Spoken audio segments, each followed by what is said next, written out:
وہ آج ہمارا ٹاپک تھا. Chat G P T just ایک پروگرام ہے. چیٹ جی پی ٹی کیا ہے کہ جو آرٹیفیشل انٹیلیجنس ہے اس پروگرام میں آپ جا کے آپ کیا کرتے ہیں کہ آپ اپنی مشین کو، آپ اپنے کمپیوٹر کو ایک ٹیکسٹ میسج جو ہے وہ پرومپٹ کی شکل میں وہ دیتے ہیں. آپ اس سے کوئی کویسچن پوچھتے ہیں، آپ اس سے کوئی پرابلم بتاتے ہیں، آپ اس سے کہتے ہیں کہ آپ اس سے کوئی سلوشن مانگتے ہیں. تو وہ کیا کرتا ہے کہ جو اس کے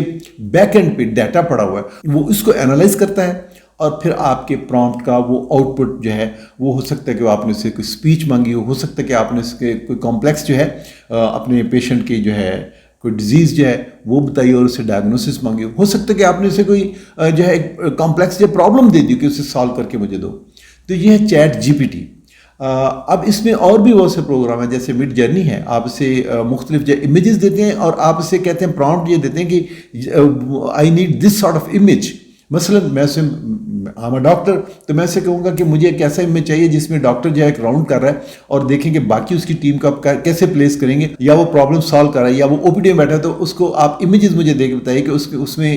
مختلف جو اس کے اسسٹنٹس ہیں ان کی ترتیب کیا ہوگی، تو وہ امیجز جنریٹ کرے گا. اسی طرح سے مرف ہے جو مختلف آپ ساؤنڈ جو ہیں وہ آپ اسے پرومپٹ دیتے ہیں کہ اس ساؤنڈ کا جو آپ اسے جینڈر بتاتے ہیں، آپ اس کی پچ بتاتے ہیں، آپ بتاتے ہیں کہ اس میں کس طرح سے آپ کمپریہنشن کو جو استعمال کر رہا ہے، تو وہ اسی طرح سے ساؤنڈ کی شکل میں آپ کو اس کا آؤٹ پٹ دیتا ہے. یہ ہیں جی پی ٹی کی مختلف جو ہے آپ کہہ لیجئے کہ مہارتیں، مختلف اس کے پروگرامز جو آج کل بڑی تیزی کے ساتھ جو ہے آپ کہہ لیجئے مشین لرننگ کے حوالے سے آرٹیفیشل انٹیلیجنس جو ہے یہ پروگرام جو ہے ہمارے سامنے آ رہے ہیں. کہنا کیا تھا، جتنی تیزی کے ساتھ مشین لرننگ ہو رہی ہے، آرٹیفیشل انٹیلیجنس جو ہے اپنے پروگرام جو لے کے آ رہی ہے، ضرورت اس عمر کی ہے کہ چاہے وہ فیلڈ جو ہے ڈاکٹری کا ہو، چاہے وہ فیلڈ انجینئرنگ کا ہو، چاہے وہ کوئی بھی آپ کہہ لیجئے کہ نیچرل واک آف لائف کا کوئی بھی ایک فیلڈ ہو، ان نئے سافٹ ویئر کو سیکھنے کی، سمجھنے کی اور پھر اس سے کیسے اپنے انفارمیشن اپنے کام کی لینی ہے وہ بہت زیادہ ضروری ہے. تو ضرورت اس عمر کی ہے کہ ہم اپنی پیس کو جو ہمارے اندر مختلف واکس آف لائف ہیں وہ ان پروگرامز کو دیکھتے ہوئے اپنے جو ہے اپنے آپ کو اپڈیٹ بھی کرتے رہیں، اپنے اندر جو انوویشن جو لے کے آئیں وہ بھی لے کے آئیں، اور جو اس میں اس کو اپنی انسانیت کی جو فلاح و بہبود ہے اس میں کیسے استعمال کرتے ہیں. میں نے آپ کو مثال دے دی، مثلا ڈاکٹری میں ہم اسے کمپلیکس جو آپ کہہ لیجیے سنڈرومس ہمارے پاس آتے ہیں، جو کمپلیکس جو پیشنٹ کو جو مینجمنٹ پرابلم آ گئی تو ہم اس کو جو ہے انوالو کر سکتے ہیں جی پی ٹی کو، اور یہ ہمیں سولوشن دے گا. آپ کوئی ریسرچ کرنے لگے ہیں، آپ اس کے ساتھ جو ہے اسے ایک پرومپٹ دیتے ہیں کہ I am going to do this and this research, can you provide me the data, یا آپ اس سے کوئی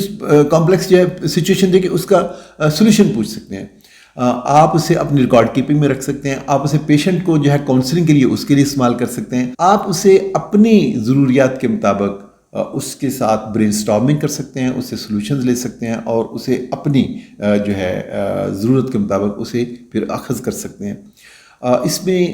بہرحال اس چیز کا احتمال رہے گا کہ جو ان پٹ میں دے رہا ہوں وہ کتنی پریسائز ہے، اور جو آؤٹ پٹ مجھے کمپیوٹر بتا رہا ہے میں اسے کتنا ریئلسٹک جو ہے اس کے قریب جو ہے وہ دیکھ رہا ہوں، اور پھر اب میں اسے کس طرح سے استعمال کس طرح سے کر رہا ہوں. کہنا یہ تھا جو میرے ارد گرد جو ہے جتنی بھی انٹرونشنز ہو رہی ہیں، جو بھی سائنٹیفک ڈیولپمنٹ ہو رہی ہیں، میرے فیلڈ کے لوگ جو ہیں بلکہ تمام فیلڈ کے لوگ جو ہیں انہیں چاہیے کہ اس کے ساتھ جو ہے ضرور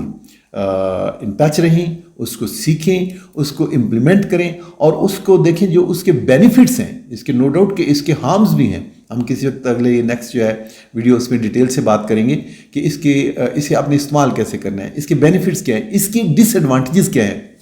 آج کی ویڈیو بنانے کا ایک خاص مقصد اور بھی تھا. میں اس کے فوراً بعد جو ویڈیو کرنے جا رہا ہوں چیٹ جی پی ٹی کے حوالے سے، آپ دیکھیے گا کہ اسے ہمارے ہی کسی دوست نے کس طرح سے اس نے ایک کمپلیکس سے پرابلم دی اور پھر اس پرابلم کا جو سلوشن دیا وہ میرے لیے جو میں نے اس کا سلوشن دیکھا دیٹ واز ویری الارمنگ. اور چیٹ جی پی ٹی نے جس طرح سے اس کو انالائز کر کے بتایا وہ آپ کے ساتھ شیئر کرنے والا ہے. وہ ہم انشاءاللہ تعالیٰ نیکسٹ ویڈیو جو ہے اس میں آپ کے ساتھ شیئر کریں گے. آج صرف یہی بتانا تھا کہ چیٹ جی پی ٹی ہے کیا، جی پی ٹی کیا ہے اور چیٹ جی پی ٹی کیا ہے، اور اس کے آئندہ آنے والے دنوں میں کیا مضمرات ہو سکتے ہیں، ہم اسے استعمال کیسے کر سکتے ہیں. وما علینا الا البلاغ المبین.